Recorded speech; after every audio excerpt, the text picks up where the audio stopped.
옹관 전용기인 셈이다.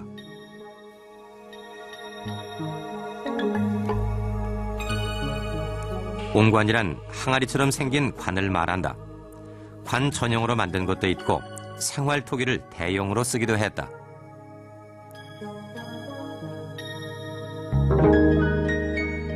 내부엔 시신과 함께 부장품을 넣었다.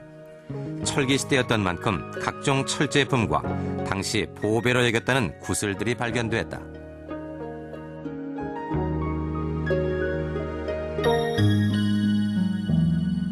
이기에 해당하는 무덤들로는 석실과 석곽, 옹관 등 16기가 있다. 이때 이 고분의 봉분이 조성됐는데 남쪽 중앙에 위치한 석실분을 만들면서였다. 96년도에 발굴돼 96 석실이라 부른다.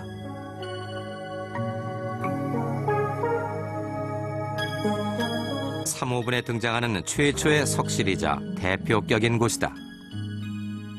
내부의 무덤방도 가장 크다. 3평 정도 규모에 높이도 2m가 훨씬 넘는다. 저 방법을 볼 것 같으면은 거의 그 밑에에 있는 그 큰 그 화강석을 가지고 거의 수직으로 쌓아 올라가다가 어느 정도 높이에 와서는 그 모를 죽이는 그러한 축조 방법이 보감리에서는 현재 나타나고 있습니다. 그런데 요 틈 사이사이에도 보시면은 아주 그 잔돌들 깨진 것들을 가지고서는 그 섬세하게 그 공간을 남기지 않고 전부 그 끼워서 만들었다는 거는 적어도 이 무덤의 주인공이 토착 세력의 우두머리를 모시는 그런 그 석실본이 아니겠느냐 하는 생각이 듭니다. 발굴 당시 이곳엔 4개의 옹관이 놓여 있었다. 기존의 옹관을 사용했던 사람들이 석실이라는 새로운 무덤 형태를 도입한 것이다.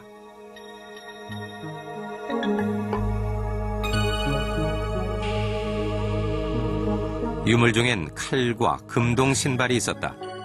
이로 미루어서 이곳은 수장급의 묘였던 것으로 보인다.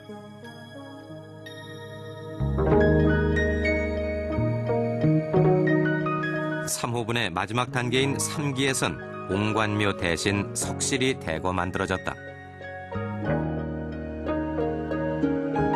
그중 대부분은 서쪽면에 위치해 있다. 이때 석실은 커다란 돌을 잘 다듬어 축조됐다. 96 석실에서 한 단계 발전한 모습이다. 3기에서도 수장급의 묘로 추정되는 무덤이 발견됐다. 남서쪽에 자리 잡은 7호 석실이다.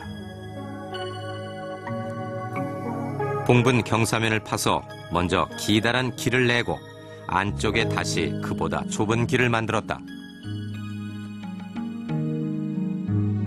여기서 이렇게 대골 이렇게 묶어가지고 이렇게 석실 입구는 돌문으로 막았다. 워낙 무거운 돌이어서 발굴 당시 꽤나 애를 먹었다. 켜켜이 쌓여있던 흙먼지를 걷어내자 유물들이 드러났다. 시신이 있었을 머리맡엔 돌로 만든 베개와 금 장식들이 널려 있었다. 동쪽에 있는 부분에 벼슬아치가 사용했을 관모 일부분과 칼도 보였다. 조사 결과 이곳은 유력한 신분의 부부 합장묘였다. 이게 남자 쪽이라고 생각한다고? 네. 몇 개의 무덤에선 인골도 발굴됐다.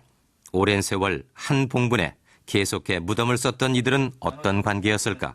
은재 관식이 요 두개골 머리 부분에서 나왔습니다. 이 무덤에 속한 그 피장자들은 적어도 96 석실 자체가 제일 먼저 축조한 것만은 사실이고, 그렇다면은 거기에 관련되는 어떤 그 관계, 뭔가 어떤 혈연적이라든지 아니면 그런 것이 굳이 아니더라도 어떤 전통성을 잇는 그러한 그 계통적으로, 그러니까 연속성을 가지고서 이 지역의 한 곳에다가 무덤을 축조한 것이 아니겠느냐.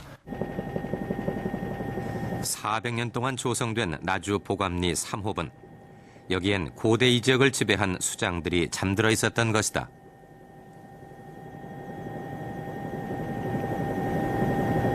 이 삼호분이 조성되던 3세기의 우리 역사를 보면 이 한반도의 서남부는 마한이라고 불려졌습니다. 이 마한은 기원전 2, 3세기에 형성돼서 이 백제 멸망할 때까지 쉬운 4개의 소국으로 연맹체를 이루었던 곳입니다. 그중 몇 개의 소국은 나주를 비롯한 영산강 유역에 자리를 잡고 있었습니다. 이들의 매장 방법은 주로 이 옹관을 사용하는 것이었습니다. 그렇지만 이 옹관묘가 이 영산강 유역에서만 나타난 것은 아닙니다. 이것은 옹관묘의 분포도입니다.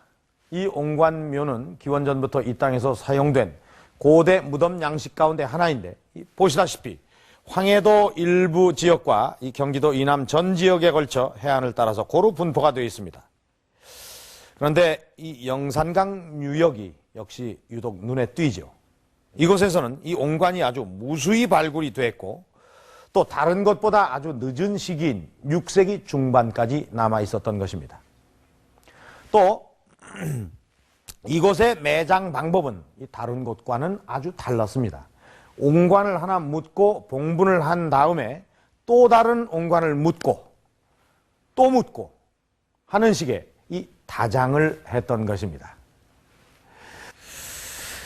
그런가 하면은 이 영산강 유역에는 대형 옹관이 등장하기도 합니다. 제 키보다도 훨씬 큰 2m가 넘는 그런 옹관도 많이 있었지요.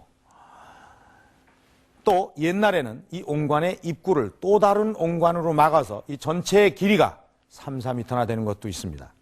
관치구는 정말 어마어마하죠. 바로 이런 특징 때문에 이 고고학계에서는 이 영산강 유역의 마한 사회를 옹관묘 세력으로 칭하기도 합니다. 그렇다면 이 옹관묘 세력은 어떤 성격체고 또 그 힘의 크기는 어느 정도나 됐던 것일까요?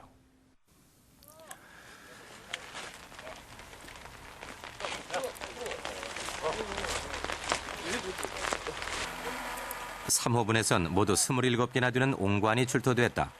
하나의 크기가 1.5m를 넘는 것도 9개나 됐다. 이처럼 큰 옹관을 그 옛날 어떻게 만들었을까? 옹관묘 세력의 실체에 접근하기 위해 이 질문을 실마리로 잡았다.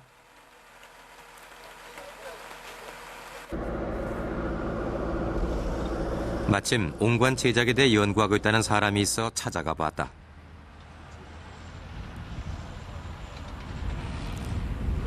댐 공사를 앞두고 유적 발굴이 한창인 장흥에서 그를 만날 수 있었다.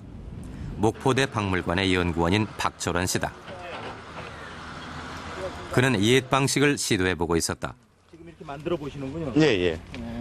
여기 왜 구멍을 뚫으셨어요? 지금 뭐냐면 이게 예. 그때 당시는 물레를 사용할 수 없기 때문에 예. 어떤 중심축이 있어야 될 겁니다. 왜냐하면 온갖 기형이 예. 일정하게 돌아갈 수 있는 축이 있어야 되는데 그 축을 이용하기 위해서 물레가 아닌 이 말목을 사용하는 겁니다. 옹관은 띠를 만들어 올려 쌓는 방식이었다. 이렇게 2m를 올린다는 건 여간 까다로운 일이 아니다. 재료는 점토와 모래 일종인 마사토, 여기에 잘게 썬 건초를 섞어 결합력을 높였다.